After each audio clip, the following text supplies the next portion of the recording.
Hey everyone, welcome to another video. Today I'm going to show you how to add text over an image in PowerPoint.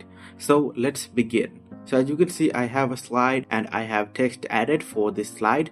Now I'm going to add image and put this text over the image. So I'm going to click on insert and select picture from here, and then I'm going to select this device, and then I have selected an image. Now what I'm going to do is I'm going to make this image a little bigger, and I'm going to place it right over here. But as you can see, the image is over my text. So what I can do is I'm going to now right click on the image and then select layers, and I'm going to put this picture behind the text.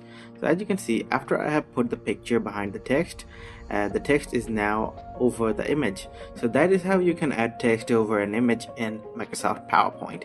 So guys, if you found this video helpful, please leave a thumbs up and subscribe to my channel for more helpful videos like these.